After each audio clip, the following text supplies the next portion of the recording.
ദേവേന്ദു കൊലക്കേസിലെ പ്രതി ഹരികുമാർ പോലീസ് കസ്റ്റഡിയിൽ. ഹരികുമാറിനെ 11 മണിയോടുകൂടി നെയ്യാറ്റിൻകര കോടതിയിൽ ഹാജരാക്കി. ചേംബറിൽ നിന്നും പ്രത്യേകം മാറ്റി നിർത്തി ഹരികുമാറിനോട് സംസാരിച്ചു. ഇയാളുടെ മാനസിക ആരോഗ്യനില ഉൾപ്പെടെ ചോദിച്ചു മനസ്സിലാക്കിയതാണെന്നാണ് അറിയുന്നത്. 7-ാം തീയതി വരെ പോലീസ് കസ്റ്റഡി അനുവദിച്ചു. വരും ദിവസങ്ങളിൽ പോലീസ് കസ്റ്റഡിയിൽ ചോദ്യം ചെയ്യൽ തുടരും.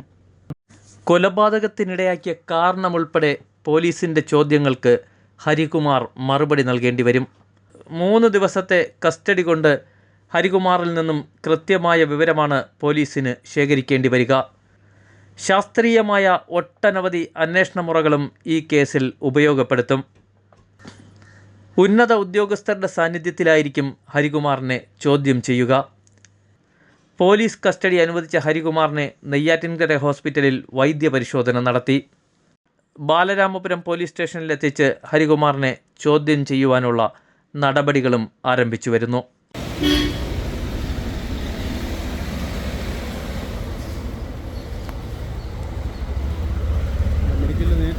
നേരിട്ട്